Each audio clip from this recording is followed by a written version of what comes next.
Good morning, Children's Health Defense.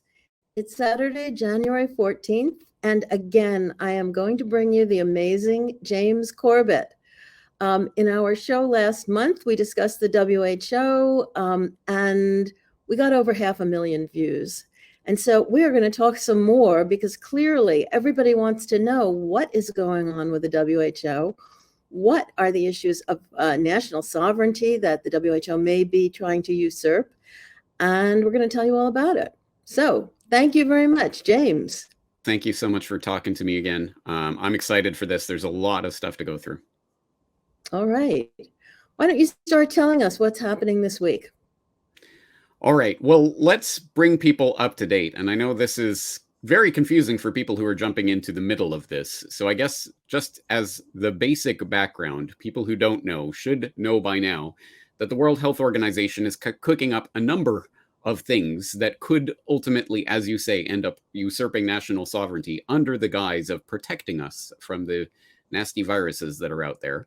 One of which is, I hope, what my listeners at least have heard of before, this new draft international treaty or instrument that they are working on that is being referred to as a global pandemic treaty that is expected to be passed in some form in 2024. And there is a big intergovernmental negotiating body that is working on that negotiation right now.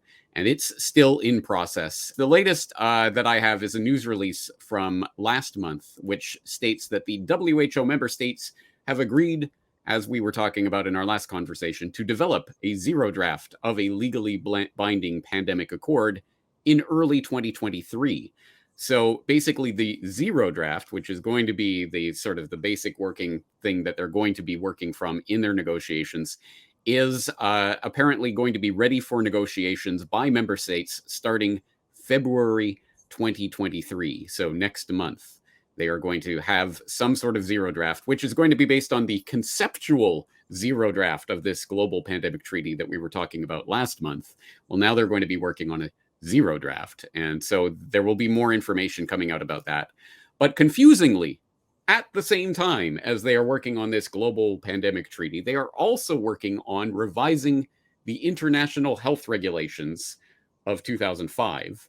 And again, just the basic background, the IHR, the International Health Regulations, are a series of commitments that all WHO signatories have committed themselves to as part of their WHO membership, which does already regulate a lot of things when it comes to such things as international pandemics. However, the WHO decides to define that this week. That's been around, I think, since the 1960s. It was last officially amended in 2005. And that's, as we talked about last time, that's where you get the public health emergency of international concern and some of these other legal devices that have been wielded several times in the past decade, and obviously most notably in the past couple of years. And now they're working on a renegotiation, amendments to those international health regulations, which they may or may not combine with this global pandemic treaty they're working on. So as you see, this is just a total mess of stuff that they're working on right now. And the latest with regards to the IHR amendments is that there is, again, a negotiating body that is meeting, that has met 5 times now, and the report of the 5th meeting of the review committee regarding amendments to the international health regulations was released last month on the 15th, 16th of December. And basically they punted to, as we're speaking, they have just wrapped up apparently this 6th meeting that they were holding, which ran from the 9th to the 13th of January. And so apparently on the 15th, i.e. tomorrow, they are going to finalize and submit their final report of this meeting to the WHO Director General. Now, it's behind closed doors. We don't have any window or insight into what they are talking about right now, other than obviously we know sort of the IHR amendment proposals that we did talk about last time in our conversation, but we don't have any idea what is actually happening in the room as they are having this negotiation, or what this sixth report is actually going to say. So anyway, that's the state of what we know with regards to what's happening behind these closed doors in these confusing negotiations, which is to say, not very much. We don't really know where things stand. We just know the direction that they're trending in. And I understand you were taking a look at that conceptual zero draft that they were kicking around last month and noting some of the areas of concern in it. Yes. So previously, I had gone over the proposed amendments to the International Health Regulations, which again, it's an early draft, but it's what we had to go by. And that was very concerning because the regulations had changed from recommendations to binding. In other words, nations were required to follow them. And there was a lot of surveillance. It wasn't clear whether the surveillance was just of microorganisms or included people. Well, now that I've read the zero draft, the conceptual zero draft for the consideration of the intergovernmental negotiating body, although this is perhaps an old one, the third meeting, I see that the surveillance clearly involves people, and the lack of informed consent. If a nation does the surveillance that is required, and all the nations are told to expand their digital footprint, that all this data is supposed to be digital, and they have to keep data, and they have to do a lot of monitoring and surveillance, both of humans and of animals and of microorganisms, in order to fulfill the obligations they have in these treaties, in the pandemic treaty, as well as the amendments to the International Health Regulations. So both documents have some overlapping features and some different features in the two documents. What the version of the treaty that I went over today says is that they're trying to separate the documents so they don't overlap. So we'll see what happens. Because as James said last time, the nations may choose to adopt only one of these documents, or both, or none, or a completely different version. But another concern is the demand that misinformation and disinformation be monitored and presumably subjected to censorship, almost certainly. So the language in this treaty draft says that basically the public needs to be given the quote unquote best available scientific evidence at the time. Best available. That means this is language that's been used in the United States. It's identical language. That means one narrative. You're going to get one story, which the government says is the best story, and you're not going to be able to access any reasonable disagreements or controversy or minor differences of opinion even. That's a big problem because you can't call that science when there's only one story. So it's the best available scientific evidence, but it's not science. An interesting thing in this document is that once you join, your nation or your region that joins with this treaty, once you sign it, it comes into force in 30 days. So your nation is now obligated to fulfill the parameters of the treaty. But if you want to get out, you have to notify them, and it's going to take you 2 years to get out. So that's a big concern for me, because I think things could be negotiated in at the last minute, and if the negotiators of a small country are not paying close attention, they may sign up. They're in a month, and then all of a sudden there are provisions they don't like, and they can't get out of it. They are obligated. And it's not clear what the punishments are going to be, but there will be some sort of sanctions and punishments built in. Certainly, they require that nations be, quote unquote, responsible and accountable to going along with the provisions of the treaty. So, James, What are you thinking about?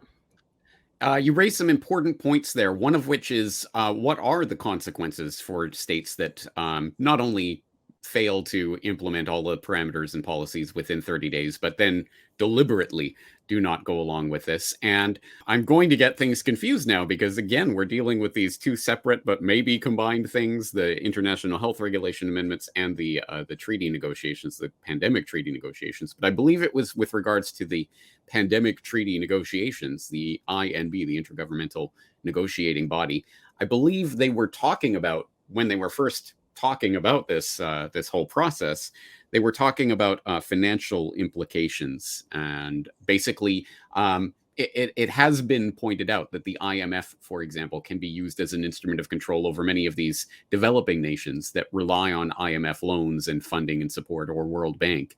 And that can have financial implications as to whether or not they're complying with their WHO obligations. So, and as we've talked about before, basically every nation on the planet is a signatory to the WHO. I believe it's 194 member states. So basically the entire globe is under this regime, and whatever it decides, as you say, is going to be the law of the land in every land.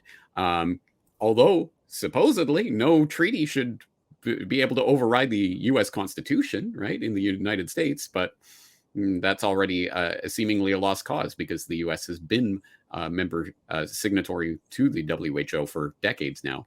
Another important point that you raised there, and getting out 2 years, which brings to mind, for example, what we saw with Trump, right, with oh, don't worry, guys, we're going to get out of the WHO and we're going to take all that money we were giving to the WHO and give it to Bill Gates's Gavi, which is essentially the same thing, or maybe even worse. So that accomplished nothing, and then was immediately reversed by Biden anyway. So of course, the 2-year, you can get out if after 2 years is, I think, obviously put in there so that those types of rash decisions by people who aren't going along with the agenda, or who want to put out a show that they're not going along with the agenda, that will ultimately not take place, especially in a political environment like in the United States. So it's a booby trap. And unfortunately, almost every nation on the planet is already in that booby trap, whether they know it or not.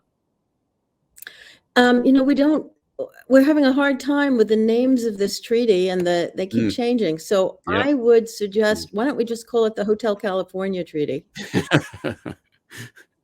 Excellent example. Yeah, that's pretty much what this is, isn't it? So both the amendments and the treaty document talk about finances. They both want new forms of finance. I think one new financial instrument has already been created.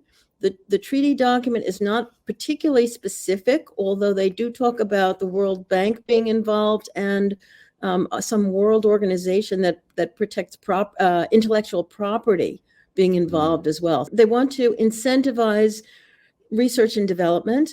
They want a lot of public financing, but they also want to finance things, which means borrow from the future, I guess, or sell some sort of, God knows what, maybe, carbon credits or something to make money to pay for this. So the WHO currently costs the world supposedly a little under $4 billion a year, and much of that is given as earmarked gifts from Bill and Melinda Gates, from countries, from other entities, from corporations, etc.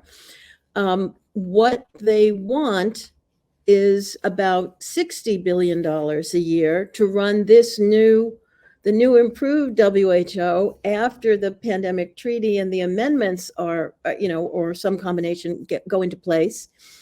And they also want somewhere between $50 and $200 billion to begin to build out the infrastructure to create this.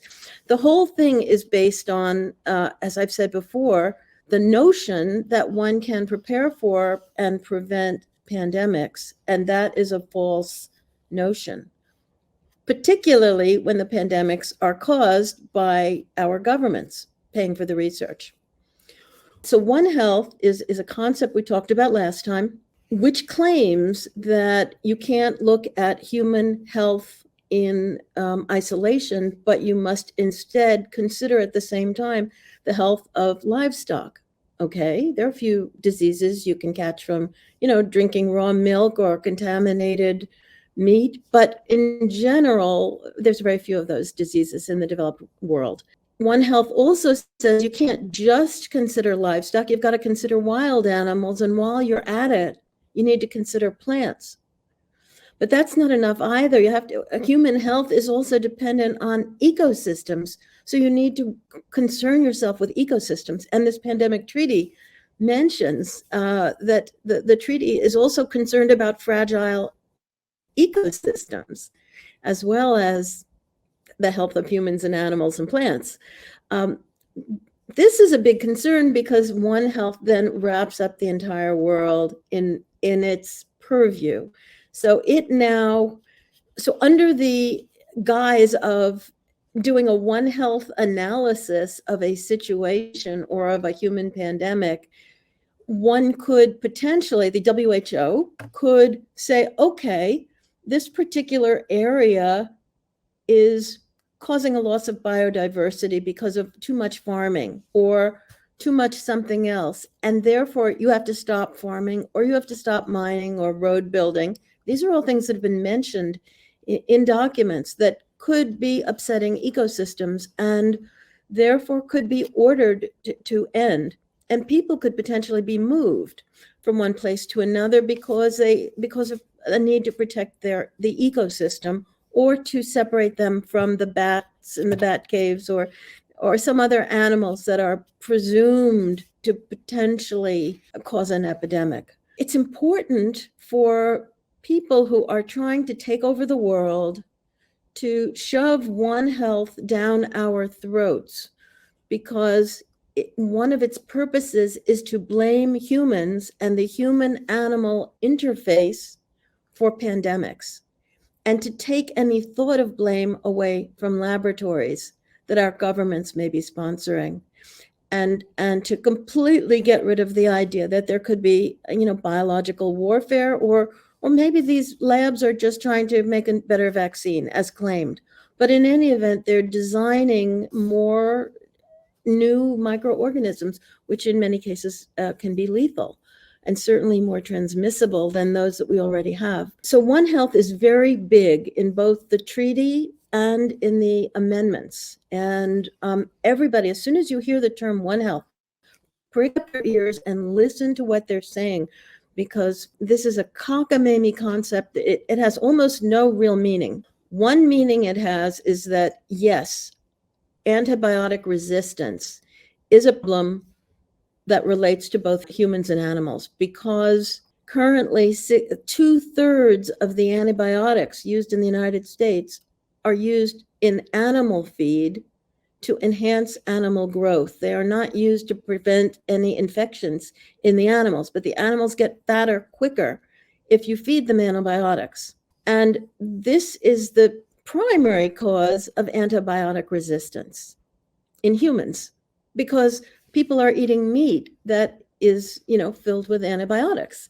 So we could get rid of a lot of antibiotic resistance, which, by the way, is not really a huge problem, hasn't caused any pandemics. For almost all infections, there's some antibiotic that can kill it. So it's not a huge problem, but it is occasionally a problem. What the people who are trying to take over the world don't want to happen is they don't want to get rid of antibiotic resistance. If you stopped feeding livestock and chickens antibiotics, it would probably go away. Then they would have no justification for One Health. So you're going to hear a lot about antibiotic resistance. You're going to hear a lot about One Health, and just understand that it is a concept bereft of any real meaning. The international organizations are desperately trying to define it and figure out ways they can use it. They want to put a whole lot of money. They have already put billions of dollars into building out a One Health infrastructure where veterinarians and some other public health professionals are pushing this idea that we have to think of everything in terms of this large One Health perspective. And if we let them, they will continue that until all we hear about is One Health. You raise a bunch of important points, and I think it's important to stress for the audience out there who we did talk about One Health last time, so hopefully they're at least vaguely familiar with the concept. But for most people, they are just sort of hearing it for the first time. I don't think most people understand how deeply embedded in the institutional infrastructure this concept already is. For example, for people in the US CDC, the Center for Disease Creation and Propaganda, has already created their own One Health division, which, reading from their own page, where they say, what is One Health? One Health is an approach that recognizes that the health of people is closely connected to the health of animals and our shared environment, which, as we pointed out last time, all right, it sounds mushy and fluffy and it's hard to define, but that vague concept, sure, yeah, well, we are connected to our natural surroundings, right? So it makes sense in some way. But then they go on to talk about what it means in detail. For example, human populations are growing and expanding into new geographic areas. As a result, more people live in close contact with wild and domestic animals, both livestock and pets. Animals play an important role in our lives, but close contact with animals and their environment provides more opportunity for diseases to pass between animals and people. The second point they make is the Earth has experienced changes in climate and land use, such as deforestation and intensive farming practices. Disruptions in environmental conditions and habitats can provide new opportunities for disease to pass to animals. And then the third point they make is the movement of people, animals, and animal products has increased from international travel and trade. As a result, diseases can spread quickly across borders and around the globe. And then they go on to talk about the types of zoonotic diseases that this could give rise to, like rabies, salmonella, West Nile, Q fever, anthrax, brucellosis, Lyme disease, ringworm, Ebola, etc. So, and then they go on, of course, as you were pointing out, to talk about antimicrobial resistant germs, vector-borne diseases, diseases in food, animals, human-animal bond, etc. So, as you say, it's widely, vaguely, mushily defined so that but you notice what the common underlying factor in all of these problems is. The underlying factor in all of this, essentially, is the growth of the human population and people, too many people moving to all over the place and growing and expanding into new areas and requiring more food, etc. It's going to put us into more contact with animals and all of this, which, to my mind, is not surprising in the least. This is just the latest iteration of a very, very old idea, the old idea of eugenics. We need to control the population. How do we control the population? Why should we allow these experts to control the human population? Well, because of the zoonotic diseases that it's going to give rise to, whatever the excuses this week. And I will note that over the Christmas New Year break, 60 Minutes featured a report on the growing human population that featured serially, constantly, career-long wrong predictor of things that don't happen, Paul Ehrlich, to come along and give once again his spiel, which has been demonstrably debunked, even in the peer-reviewed literature, that we are there's too many humans and we need 5 Earths to sustain our carrying capacity as it is now, and blah blah blah, etc., etc. More debunked lies. So I think this is just an iteration, a further iteration of a very old idea that they're just trying to shoehorn into their area of expertise. If you're the CDC, of course, One Health will give you the nice way in the door to be able to start, again, controlling human population in all aspects of that word. So you can go to the CDC page and read about their One Health office and what we do, like coordinate partners to address One Health challenges, prepare for and respond to outbreaks and public health emergencies, such as Ebola, Zika, and COVID-19, build One Health capacity and strengthen global health security through training and tool development, strengthen surveillance and information sharing across public health, agriculture, wildlife, and other sectors, educate people on ways to prevent disease, blah, blah, blah, et cetera, et cetera. But it's not, of course, it's not just the CDC. This is everywhere, and it's reaching into every factor of every institutional infrastructure that exists right now, including, of course, the World Health Organization, which you may or may not know released its One Health Joint Plan of Action last October, which apparently is in coordination with a the quadripartite partners, which just rolls off the tongue. So the WHO's One Health initiative is being coordinated with the quadripartite members, the Food and Agricultural Organization of the UN, the UNEP, the United Nations Environment Program, and the World Organization for Animal Health, WOAH. So, and WHO makes up the fourth part of that quadripartite relationship. And in last October, they released their joint plan of action, whatever that means. Again, there is a page up on their site that is talking about the 5-year plan, which focuses on supporting and expanding capacities in 6 areas: health systems, emerging and re-emerging zoonotic epidemics, endemic zoonotic, neglected tropical and vector-borne diseases, food safety risks, antimicrobial resistance, and the environment.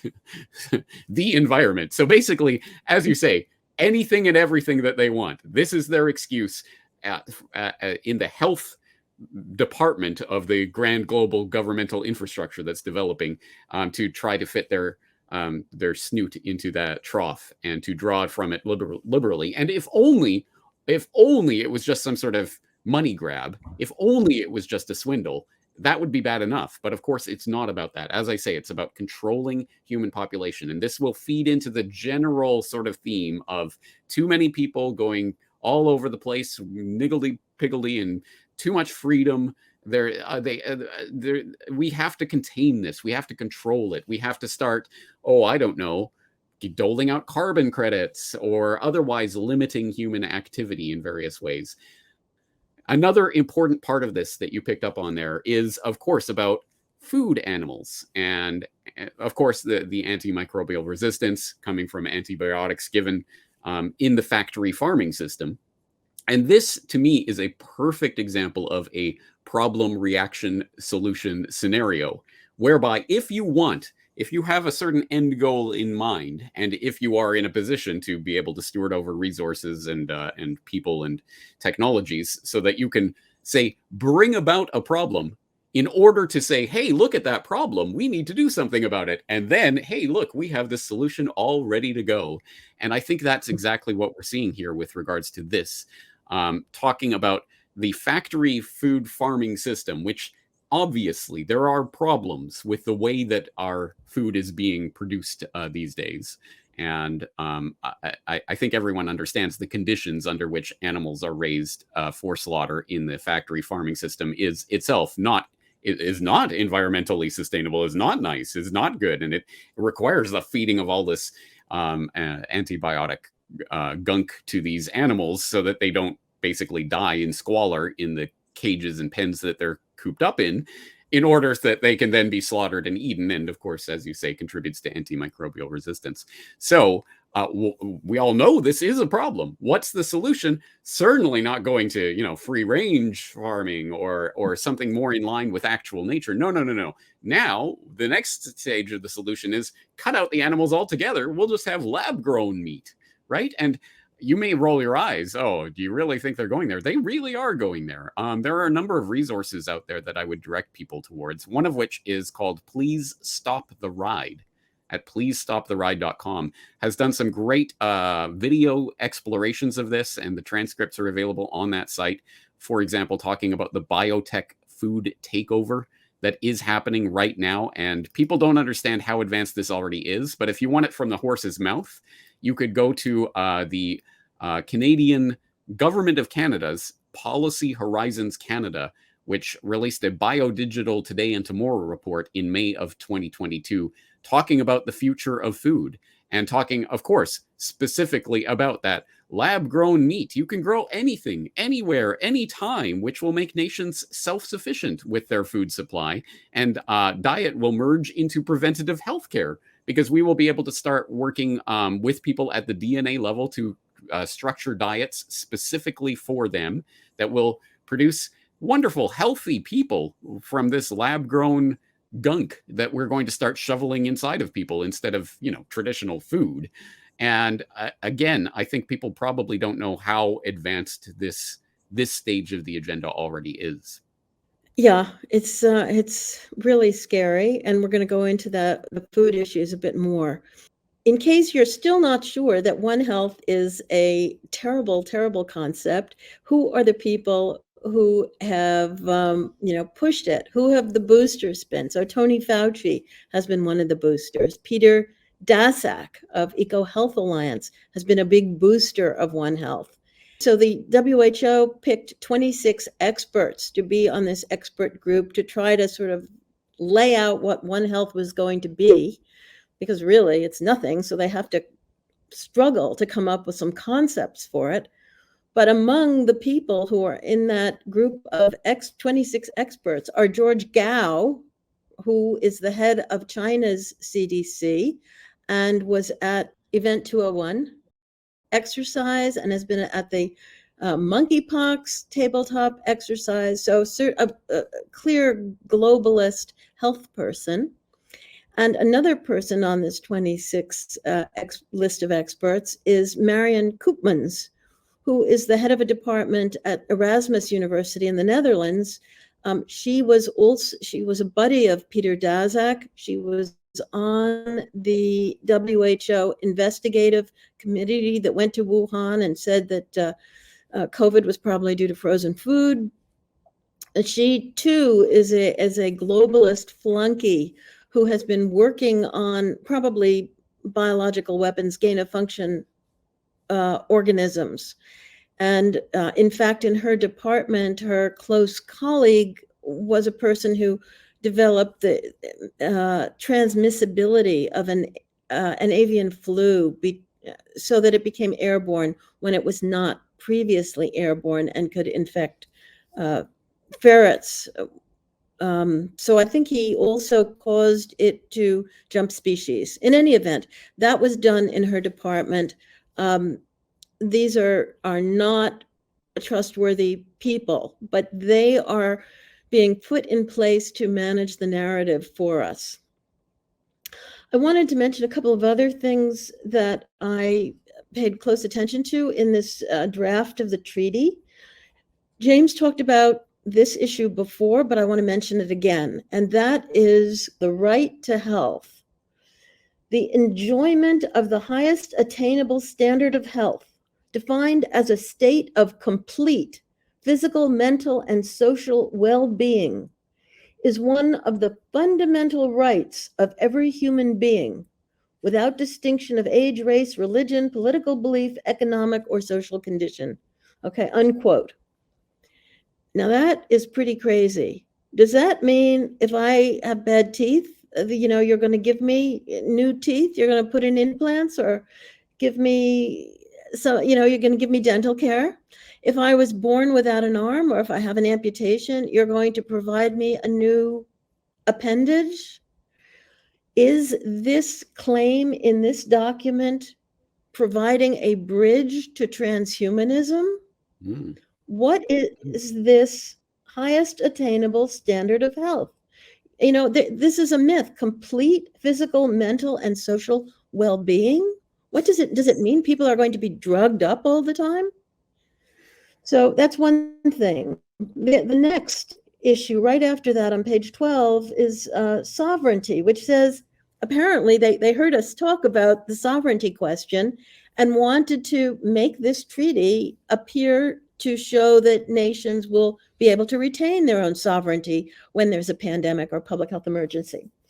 So they say states have, in accordance with the Charter of the UN and the principles of international law, the sovereign right to determine and manage their approach to public health. But then you skip down, and a couple of lines later, they say, provided that activities within their jurisdiction or control do not cause damage to other states and their peoples. Okay, we're talking about pandemics. The definition of a pandemic is it affects more than one country. It's it's an infection in multiple countries. So they're saying, okay, nations have sovereignty over public health until you have a pandemic and it affects another country. Then you no longer have sovereignty over your public health. So I thought that was kind of sneaky, contradictory, and should make one concerned about the rest of the document. Yeah, absolutely. That's such a good point. And of course, I think that language is aimed the way I see that is things like the global vaccine passport system that we know they are already working on and are going to unleash, presumably as part of one of these treaty or amendment negotiations.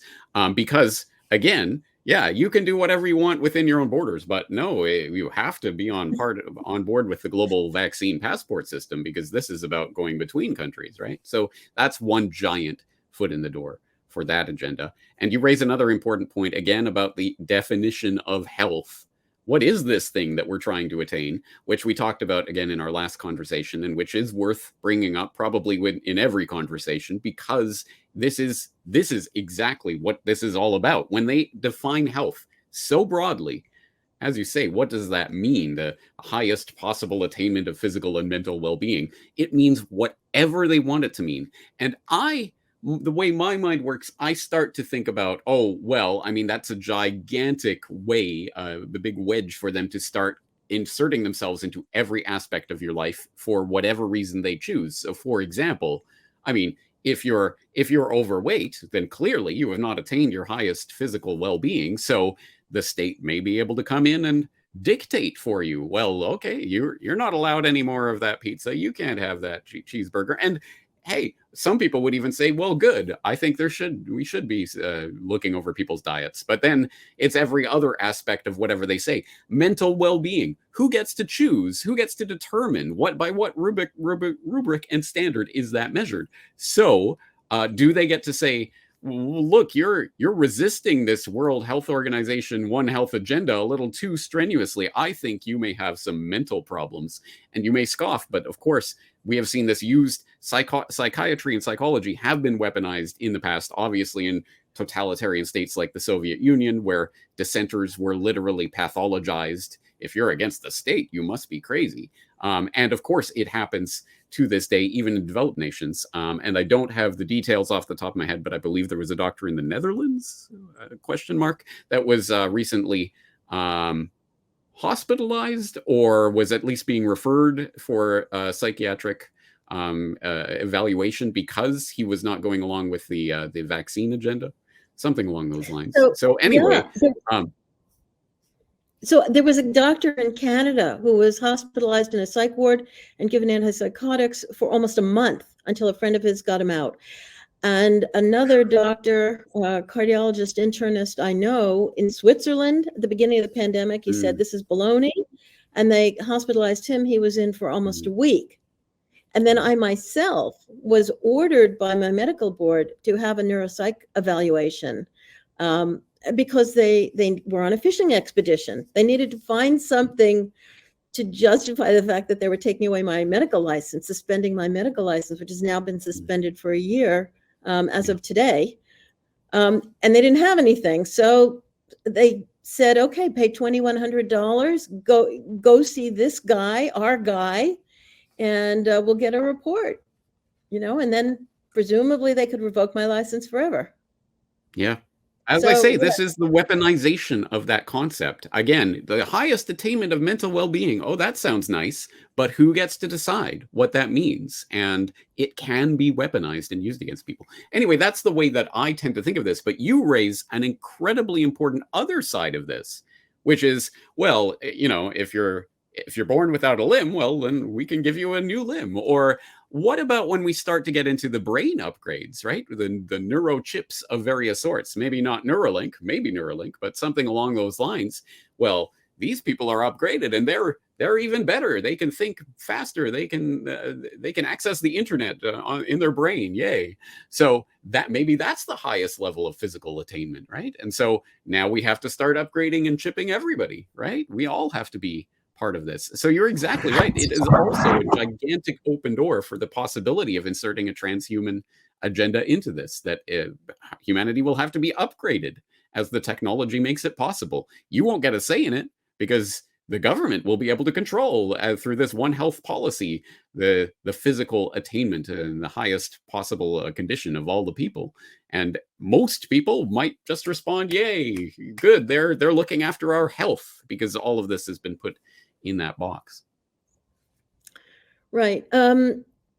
Another thing that was in this document is harmonization. Harmonization is a word that's been bandied around for a long time.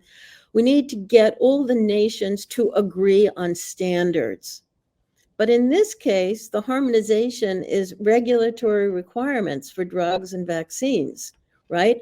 So we are going to loosen the regulatory requirements and then impose those loosened requirements on everyone. In other words, we don't need another COVID for the FDA to wave its magic wand and say, 8 mice are still alive, so you can all get the bivalent booster. They're going to do that everywhere in the world. They also require the nations who are parties to speed up the approvals and authorizations of medical products for pandemics. And of course, guess what? Limiting liability, right? Everybody has to limit liability for these, worthless medical products that were not properly tested and were speeded through the regulatory process. There's also going to be harmonization for the sharing of data and specimens, which again means nobody's going to get to consent. If you're, Helen Lack, if your cells are going to wind up being used for commercial purposes, you are going to get nothing for that.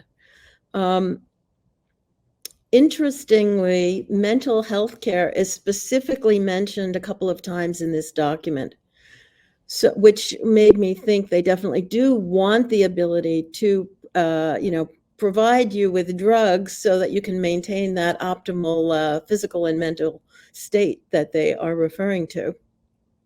They want universal health care, but they say they want universal health coverage. That's something different. That means insurance. In other words, this is a sop to the insurance industry. Everybody needs to have coverage. They also want modeling.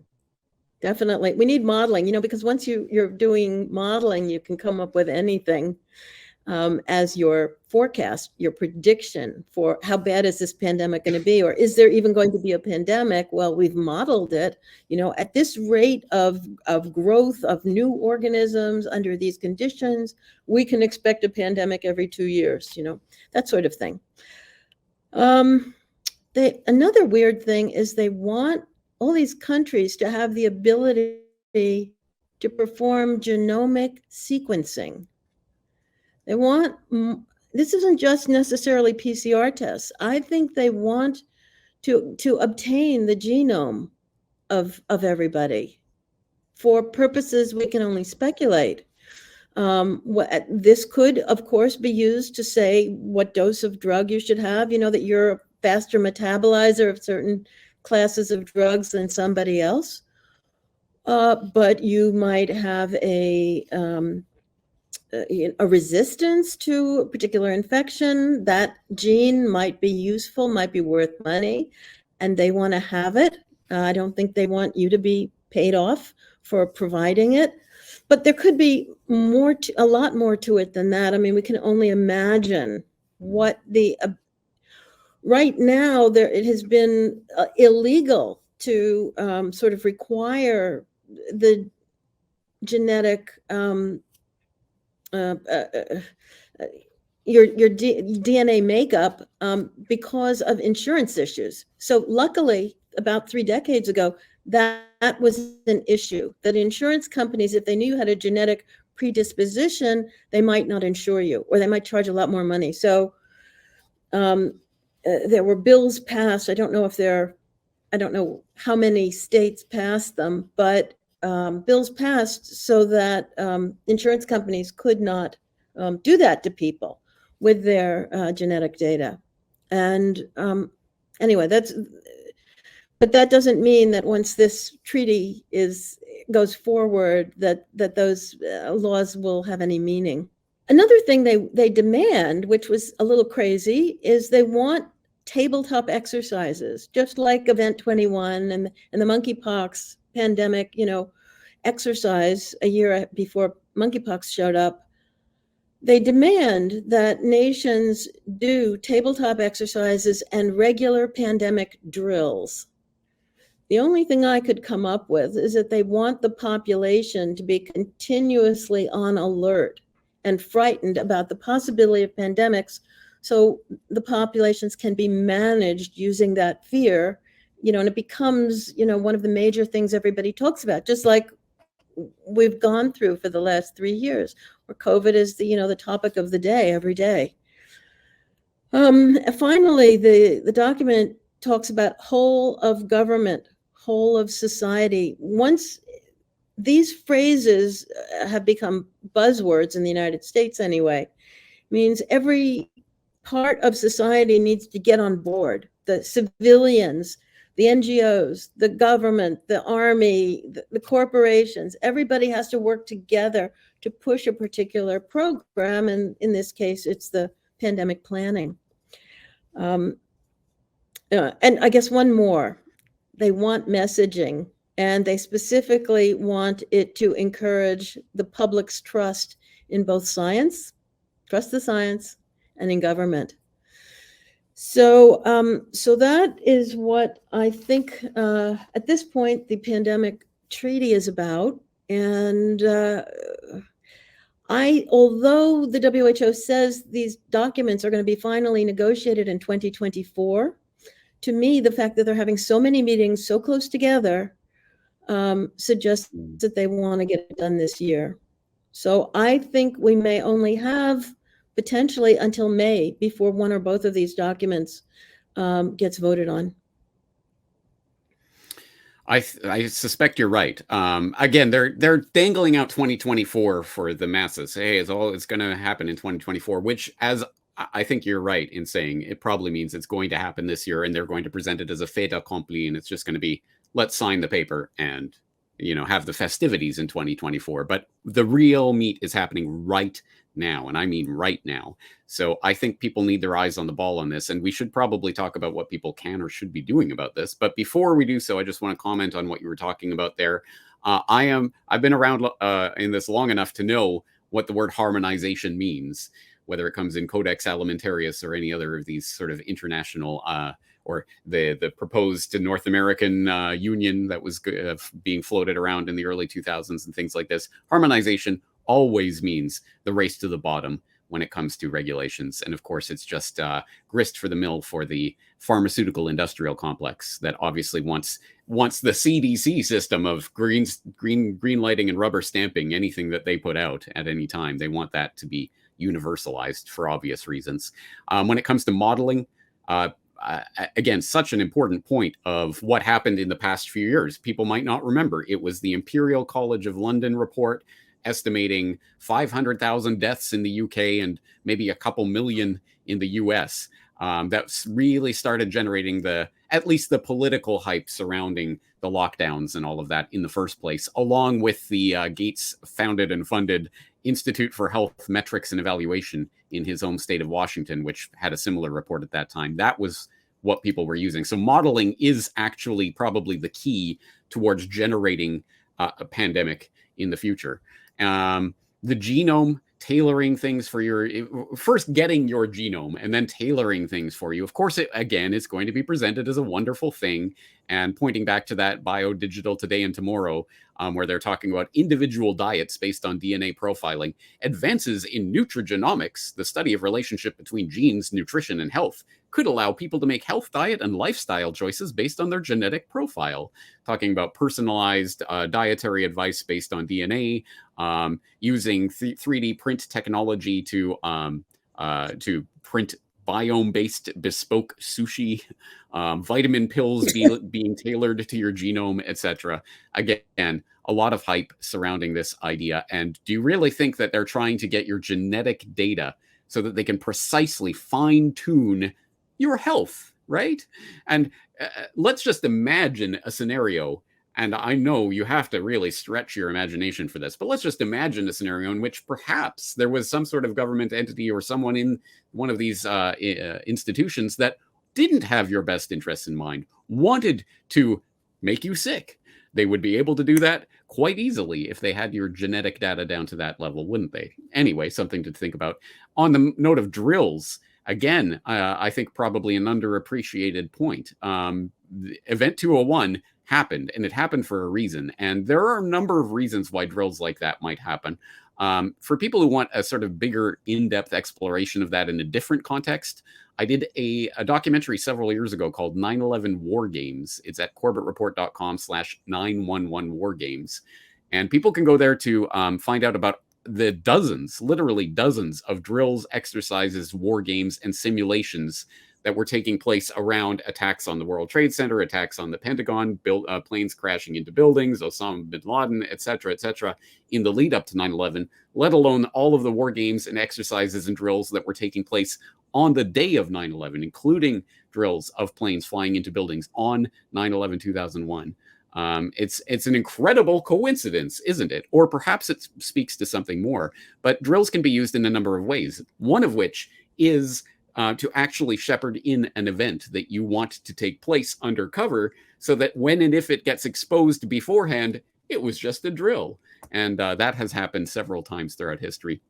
But the other aspect of that you touched on is absolutely to prepare the public consciousness generally, but also perhaps more importantly, people in positions of power in the CDC and these types of institutions to expect that this is something that we've entered a new era and it's going to be happening a lot more frequently. And if people aren't prepped for that, they might start to question what is going on. But if you're having these annual or biannual drills or whatever it ends up being, you are in that mindset and you are prepared for it and you are thinking about it and you are working towards that. And then when it starts happening, you might be less interested in talking about it. Anyway, that's just some of the things that come out from all of that. But as I say, that leads back to the more pressing question which arises from this, which is, what can people be doing about this? And I understand you're looking at things that people, at least in the US, can be doing with regards to their position in the World Health Organization. Is that right? Well, I came up with a list of 15 things that Americans could do, and one or two of them were things that everybody could do. For example, adding teeth to a biological weapons convention. One already exists. It takes too long to discuss all those things, so I'm not prepared to do it right now. I'll talk about it more in the Substack.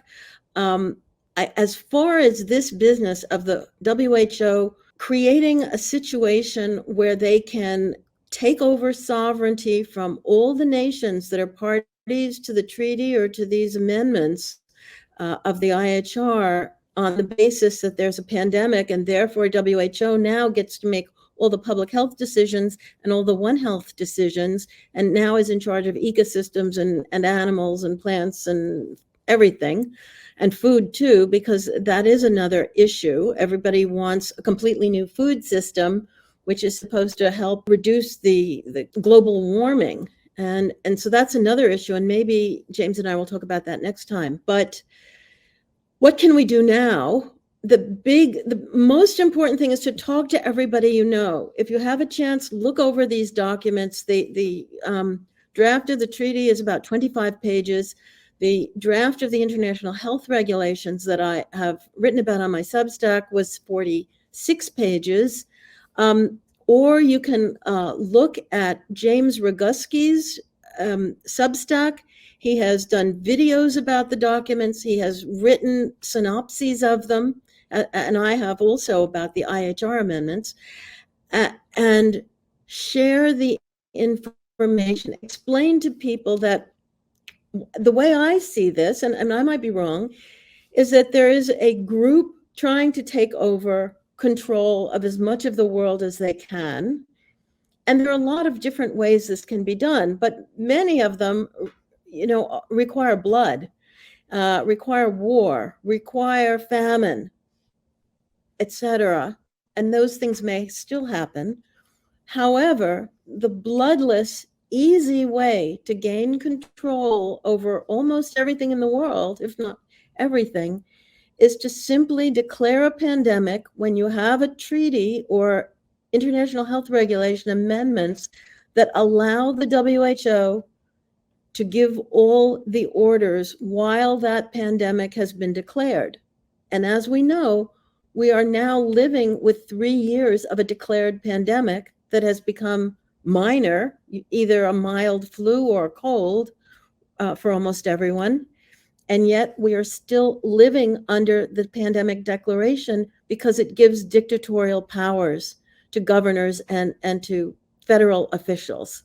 And they want those powers, and it takes away liability and allows them to give us drugs and vaccines that have not been tested with no liability. And so what was done at the national level in nations would simply be shifted over and be done at the international level.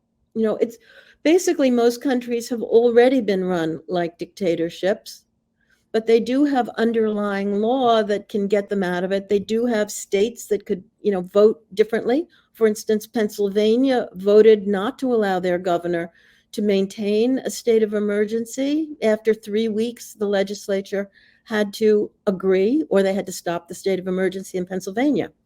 The other states haven't done that.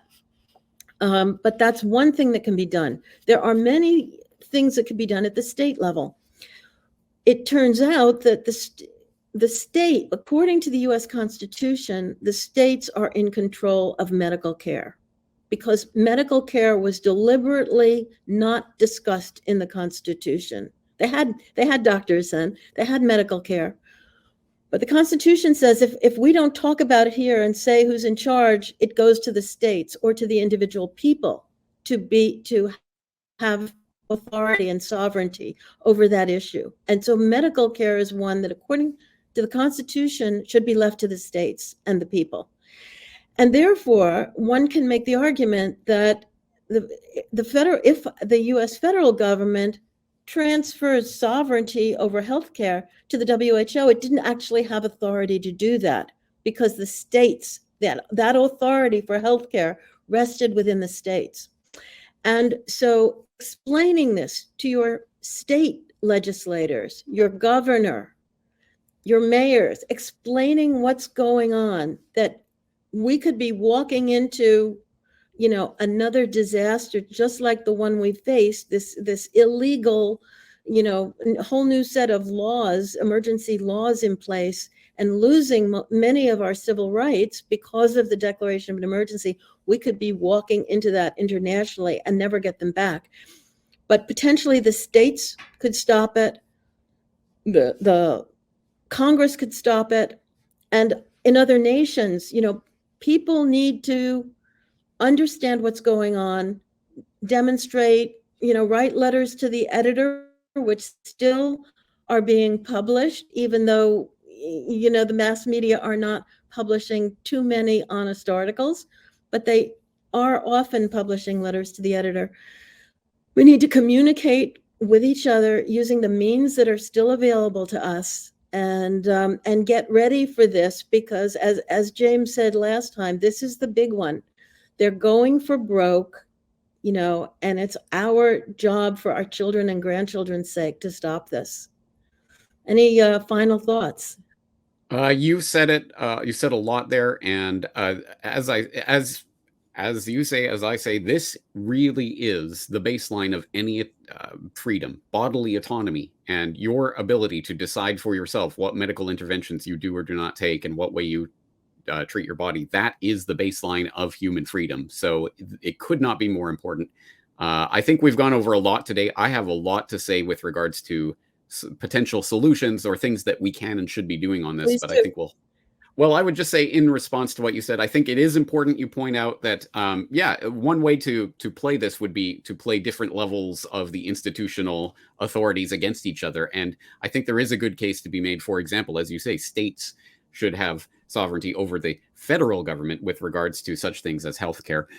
Even in Canada, healthcare is a provincial jurisdiction, not a federal jurisdiction. So there is an argument to be made that the membership of WHO should not be able to override any individual state or provincial decisions, et cetera, et cetera. So there are definitely things to talk about with regards to that. The other aspect of that, which again I think we can get into next month in greater detail, is that if anything good has come out of the last few years of craziness, it is that it has given us at least the insight into what this is and how this will and could play out in the future. And what we need to have in place in order to ensure that this does not happen in the future. I guess the key word would be self-sufficiency, but I don't mean self as in you as a lone individual. I mean finding a community of like-minded people who do not go along with this agenda, and finding ways that you can provide for each other, regardless of what the authorities are telling you with regards to restrictions and lockdowns and mandates, etc. We have to create our own parallel society that will be able to withstand the craziness that is coming. And there's a lot to be said about that. As I say, we can talk about that in more detail next time, but there's going to be a lot of references to what we've talked about today. I know when I post this up on my site, all of the show notes will have all of the links to all of these things. And as I say, I hope people will start reading some of these documents for themselves, and at the very least, getting this information out there to others. That is the first step towards having any hope of combating this agenda, is to understand it.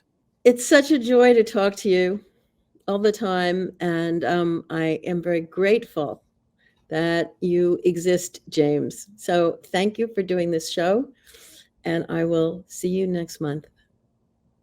Thank you.